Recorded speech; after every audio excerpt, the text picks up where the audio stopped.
Hello, Clear Brown, North Dallas. 2022 Model 3 gets a full front, mirrors, full fender, headlights, fog lights, bumper, frunk, ditto over there. Let's go over the perfect wrap, because that's what we do, Paint Protection Film, and that's it right there. Fully wrapped in, no line. There's your door, obviously. There's your fender. No line. You'll see if you got a car that's already done, look for that line where they didn't wrap it in.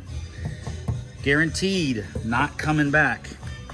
Wrapped in around the camera, coming in down here, fully wrapped in. You don't want a line down here because all this dirt here will make a big black line, so it's wrapped under the fender where it just naturally closes. All wrapped around. Bumper wrapped around this lens, fully wrapped in. If your headlight area where the fender is does not wrap in, there's a line, gonna have some damage, and a dirt line. Removed and put back in the same orientation. No line, because it'll always be nice and clean. In the front, fenders, all wraps. There you go. Focus on that. Doesn't even look like the film's on the car. That's what we do. Clear Brown, North Dallas and Argyle. ClearBrownNorthDallas.com. 214-414-3809 if you're looking for this. Thank you.